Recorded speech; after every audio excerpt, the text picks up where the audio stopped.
tracked down two former employees of Wembley Meats, one of the largest halal wholesalers in the southeast. The first told us how he became suspicious when lamb ordered for a Muslim celebration hadn't been killed in the halal manner.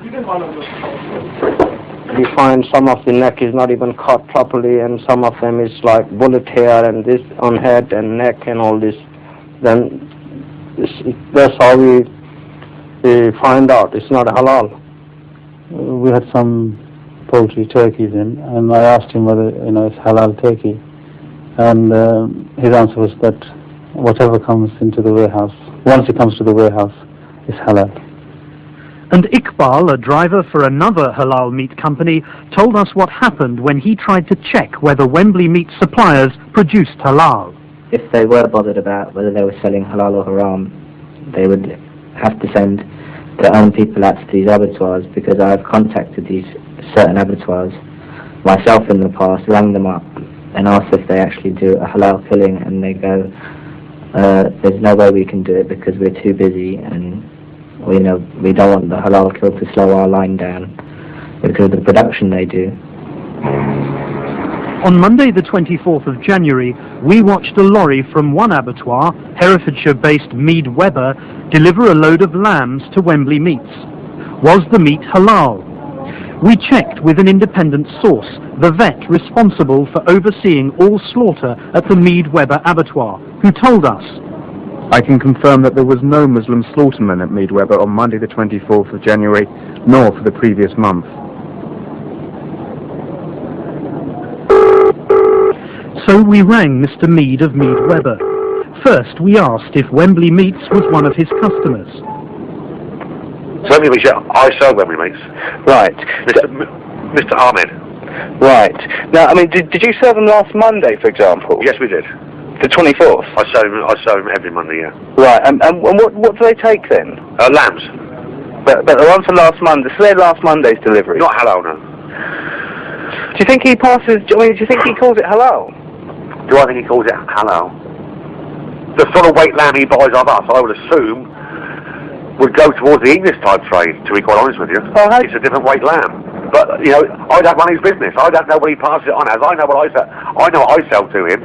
He's the customer that pays his bills, and he buys lamb off us, and if he paid his bills, we will serve him.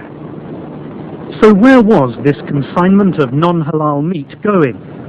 We spoke to one of Wembley Meat's employees who worked on the night we filmed.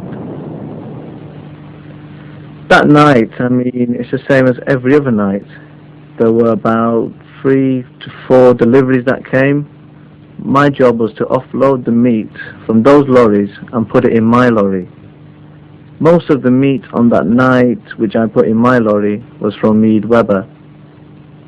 The next morning, I delivered to about 9 to 10 shops, all halal butcher shops. One of the customers who took delivery of some of the meat was the Al-Muntada Islamic Centre Primary School in Fulham, southwest London. We told the administrator he had bought non-halal meat. If we at any stage know that what we are getting is not halal meat, this means that first we will be disgusted, then we will definitely stop the deliveries, and even I think I would consider what legal proceedings are open to me in that manner, because this is amazing. I mean, I can't explain how shocking this kind of news would be. We had to ask the managing director of Wembley Meats, Mr. Ahmed, whether he knew that he had taken delivery of non-halal meat and then sold it on to halal customers. After 3 weeks of trying by phone and letter to arrange an interview without success, we finally visited him at his warehouse in Wembley. If I can just ask you, because it's only fair so we can put what we've got to you. We've seen a delivery from a company called Mead Webber. Yeah, delivering meat to you. Yeah. Does that go to halal customers? It depends. I do Indians, Sikhs, everybody. I do a lot of people. If I've got an order for an Englishman, he wants a certain type of meat, I will serve them. You got meat coming, different abattoirs, you know them. You go in the morning about 7, 8 o'clock and you will see. All right? Right. The thing is, though, sir, that You are not an honorable man. You have written in the letter that you give me 5 days and I pass on to the mosque. They will be replying you why you have come without an appointment. Nobody's got any contact with me within 5 days. In fact, Who are you? Are you the president of this country or the prime minister? No, I'm not. This is a religious thing. Be careful. All I can say to you. You don't know about Islam too much yourself. This is the job of scholars, not you. Okay? Well, no, there's no interpretation, sir. If we know that there's Now, meat that's thank been you very delivered much. from... You will be hearing from us. Thank you for coming. Sir, if you make an appointment, it could have been better for you. Yeah. I could have called some scholars and they could have talked to you. This isn't a scholarly issue, Okay, sir. thank you, sir. No, you're selling non-halal meat to halal customers. You have to go and prove them. Okay? Well, we have got proof, sir. Okay, sir. Thank you very much. Bye-bye now. So there's no way to talk any more about this. Do you think that's reasonable what you're doing to Muslim people? And to date, Mr. Ahmed has refused to answer our questions. Mead Weber, the abattoir we spoke to, never claimed that what they sold was halal, and assured us that Mr. Ahmed had sent Muslim slaughtermen to their abattoir in the past to prepare his halal meat. But on this occasion, the customer who was expecting halal clearly did not receive what he wanted. One way to eliminate this problem would be to set up an independent central body that consumers could trust. I think just there ought to be a body which regulates the slaughtering of animals in the prescribed manner. Well, there should be somebody in authority to go around to all the slaughterhouse and make sure it's done properly. That when they're slaughtering chickens, sheep, cows, they're slaughtered properly, and to certify that. I am surprised that there's no standard that sort of people can buy a product to. Okay, I would like to see some sort of a description of what halal meat entails. Okay, so people can actually confirm that.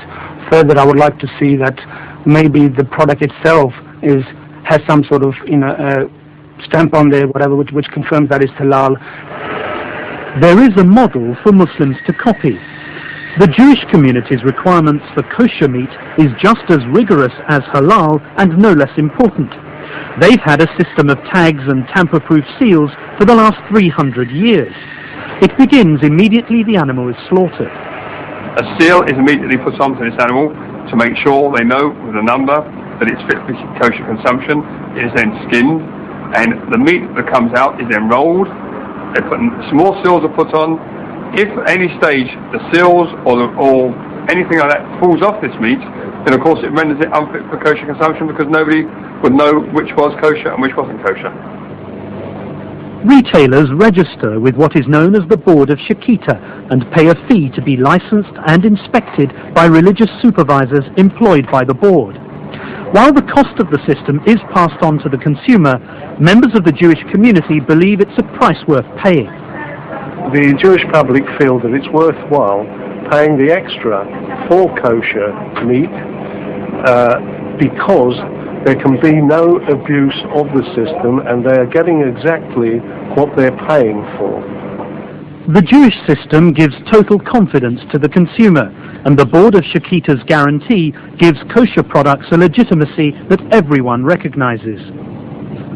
Several of the country's major supermarket chains, who pride themselves on their exacting standards, stock kosher meat, but they do not, to date, stock halal. Industry observers like Ghulam Hussain believe this will only change once a central authenticating body for halal is established. The chain stores are reluctant to enter into halal meat sector when there's not a centralized body which could verify that the meat is halal. Thereby, they do not wish to expose themselves to such a high level of risk. The mistrust of the halal meat industry by large retail outlets shows the need for an authenticating body. And there's another problem. The supply of halal is likely to become less reliable in 2 years' time, when new European legislation governing all meat production may close down existing Muslim-owned abattoirs.